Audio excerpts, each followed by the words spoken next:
The black SUV rolled through the tall gate of Donald's Group on Victoria Island. Cameras flashed as guards stood straight and people whispered about the new CEO. A thin woman stepped into the road and waved with both hands desperately. Her wrapper was torn, her slippers old, her eyes red from crying. "Johnathan, please," she said, voice shaking with emotion and desperation. He looked out from the back seat in a dark blue suit. The man who once wore a faded t-shirt to work now looked regal. He knew that face and recognized that familiar voice immediately. It was Sophia, his wife, who once threw him out like trash. When she won $10 million, she discarded him without remorse. The driver touched the brake as guards rushed forward to intervene. Should Johnathan open the door or let the car roll past her? Before that shocking morning, there was a small one-room apartment in Agunal with a stubborn door that always groaned when opened or closed. The air smelled like kerosene, pepper, and faint traces of hope. Johnathan slept on a thin mattress on the floor every night. He woke up at 4:00 a.m. to sounds of generators and Danfo horns. He had a university degree in economics, but life was unfair. He could not find a job after many failed interviews, so he worked as a security guard at a biscuit factory. He checked ID cards, opened gates, waved buses in and out. He stood for long hours under the scorching sun daily. At night, he rubbed his feet and told himself better days. It will not be like this forever, he reassured himself. Sophia was his sunshine in their 5 years of marriage. They had no child, but she tied her wrapper smiling. She made their small place feel full and warm always. She always packed his lunch in a clean plastic bowl. "Eat well, my love," she said with genuine affection. When people laughed at them, she held his hand tightly. "We will rise," she whispered encouragingly to him. But poverty is loud. It talks every single day. It talks when the landlord knocks for overdue rent. It talks when the price of rice goes up suddenly. It talks when rain drips into a cooking pot. One afternoon, Johnathan counted the last small money in wallet, pressed it into Sophia's palm for pepper, onion, small fish. "Let me taste your jollof rice tonight," he requested. She nodded and said, "I will manage it, don't worry." That same day, a neighbor told her about a promo at the betting shop. "Just try small, maybe luck smiles." Sophia knew the money was for food, but temptation lingered. What if I turn this small money into something big? What if I help us both with this chance? She took a tiny part, so small it didn't count, placed a bet with fast fingers and a faster heart. Then she went home, cooked jollof with what remained, prayed silently as night fell over the neighborhood. The TV in the joint down the street shouted music and bright lights. People screamed with excitement. The anchor lifted a card and called the winning number. Another card and another. Sophia's heart beat fast. The neighbors screamed, your numbers are there." Then the final card rose. She won big time.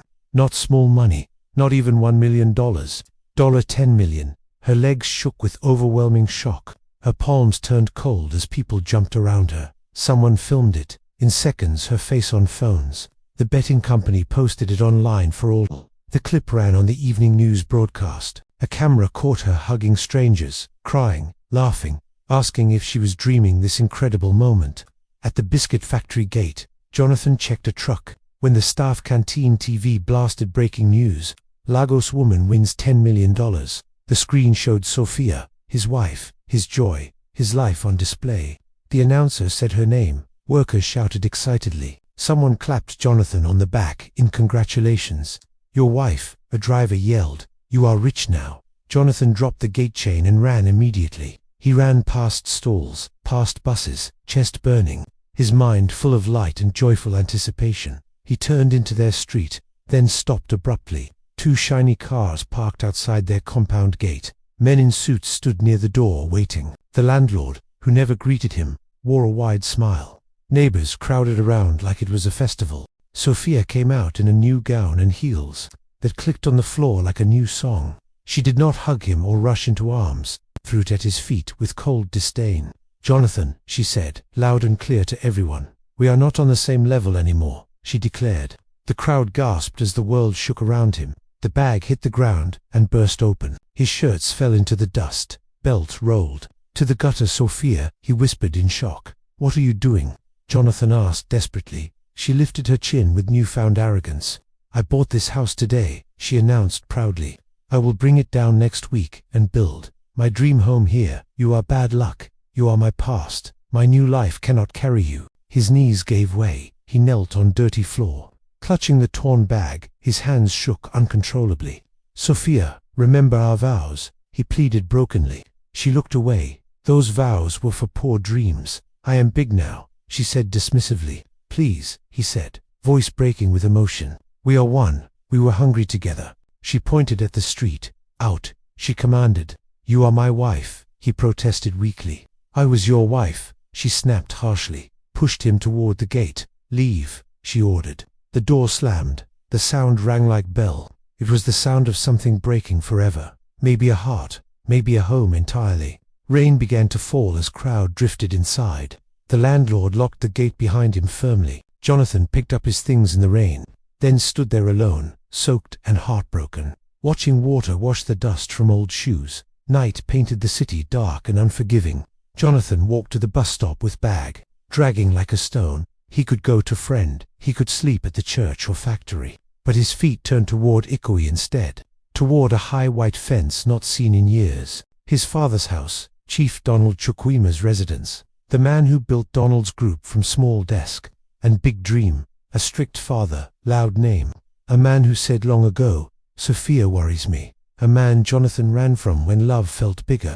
Ogre Johnathan, I need to see my father, said softly. A minute later, gate opened. Johnathan walked into the quiet compound slowly. He remembered every stone in the path clearly, every tree his mother planted before she died, bringing him into this world. He remembered leaving this place angry, thinking he knew life better. He remembered turning his back on father's hug. The front door opened. Chief Donald stood there. In a simple robe, he had lost weight. The strong lines on his face were deeper, but his eyes carried that steady light still. For a second, neither of them spoke anything. Then the old man opened his arms wide. Welcome home, my son, he said warmly. Johnathan fell into the hug, cried like child. The housekeeper brought a towel, warm food, clothes. Father and son sat at the dining table that had heard many stories over years. The clock ticked. Rain hit the window softly. I lost almost everything, Chief Donald said. His voice was calm, not bitter at all. Investors pulled out. Partners ran away quickly. A competitor stole my idea and built faster. They outclassed us with our own plan. Entirely. Johnathan looked up. Stole your idea? How? The old man's jaw tightened with anger. Not from outside, from inside, he explained. Someone close, with passwords, in my boardroom, smiled while betraying. The room felt colder. Father, Johnathan said, wiping his eyes carefully. I am sorry for everything, for leaving, for not calling, for choosing noise over voice. Let me fix this. Make it right now. Chief Donald studied his son, saw the dust on his bag, the new crack in heart. He saw something new in his eyes, steel. He stood and walked to his study quietly. When he returned, dropped a thin file. On the table, inside were emails, meeting notes, and a list of names, last page underlined. A single word twice. Idea, he tapped. The file. If you sleep here tonight, you must wake up a fighter tomorrow morning. I do not need a boy, need man, who will walk into fire, come out unburned. Johnathan took a deep breath, lifted the file, with both hands like fragile and powerful. He felt the weight of father's eyes heavily. He felt the weight of own shame turning into purpose. He felt the city outside, big and loud, waiting to see him. He nodded. Tell me what they stole. Tell me where to start, he asked. Chief Donald leaned closer, voice low and intense. It began with a deputy who smiled much, and a rival named Williams who never builds his own bricks. But son, there is more. I think the betrayer is still inside watching us right now. The room was quiet, except for the soft patter of rain. Against the windows, Johnathan clutched the file in his hands, staring at the underlined word. Idea. His heart pounded from the shock of his wife's betrayal hours earlier. New revelation. His father's empire, legacy he ran from, was under attack. Father, he whispered, if the betrayer is inside, trust no one. Chief Donald leaned back in his chair tiredly, but sharp. That is why I need you. They think you are still the lost son, the boy who ran away for love. No one knows you are back yet. You must move quietly, and move fast. Johnathan nodded, but a question burned inside. Who do you suspect? He asked directly. Donald's jaw tightened. Daniel, my deputy manager. He has access to every email, every file. He suggested project meetings with Williams's company, saying we could learn from the competition. I didn't listen. I trusted him blindly. The name rolled through Johnathan's mind like thunder. Daniel, his father's right-hand man for years. A man he remembered smiling at gatherings, clapping him on the back, calling young master. Could he really have betrayed them all? The floor creaked in the hallway suddenly. Johnathan and Donald both turned toward it. A shadow moved, then disappeared quickly. Who's there? Donald barked sharply. The housekeeper stepped into view, clutching tray. It's just me, sir. Thought you want tea. Donald's eyes softened. He waved her in, but Johnathan noticed her hands trembled slightly. He leaned close to his father, whispered softly, "We need to be careful what we say even here." Donald gave the faintest nod. That night, Johnathan barely slept at all. He sat at the desk in guest room, reading through the documents again and again. Emails showed Daniel communicating with unknown addresses. Late at night, meeting notes revealed suspicious changes in business plans, but proof not enough. They needed something stronger, something undeniable. By morning, Johnathan had an idea formed. He called an old friend, Inspector Okoro, a retired investigator who worked with father in early days of Donald's group company. "Okoro," he said when gruff voice answered, "I need your help. About father's company. Someone stole his idea. Think it was Daniel." There was a pause. Then Okoro chuckled. "So the prodigal son finally comes home. Good. I warned your father about Daniel's ambition. Meet me at Old Warehouse on Marina Road. Tonight, bring the files." Johnathan agreed, though his stomach twisted with nervous anticipation. Later that day, Johnathan returned to office, building for the first time in years. The massive glass tower bore a family name, Donald's group of companies, but inside different employees moved quickly, avoiding eye contact now. The once busy lobby felt half empty. He took the elevator to 12th floor, where Daniel's office was, door ajar. Daniel sat at desk typing furiously away. His phone buzzed. He grabbed it quickly, speaking in low tone. "Yes, files secure." "No, he suspects nothing.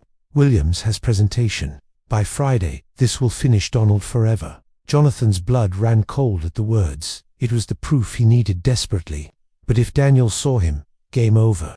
Just then, Daniel swiveled in his chair, eyes narrowing at the doorway suspiciously. "Who's there?" he demanded sharply. Johnathan froze, heart hammered in chest. Should he step inside, pretend to visit, or should he run away immediately? Before he could decide, a cleaner pushed. A mop cart rattled past, blocking view. Johnathan slipped into shadows, took stairs two at a time, his mind racing fast. That evening, he told father everything heard. "I heard him myself," Johnathan said, pacing. "He's working with Williams, feeding information still." He called it the final blow. He added. Chief Donald closed his eyes, pain crossed face. "I trusted him more than son." His fist slammed against the table hard. "He will destroy us," Donald said angrily. Johnathan leaned forward. "No, father, we destroy him tonight. I'm meeting Okoro. Get evidence."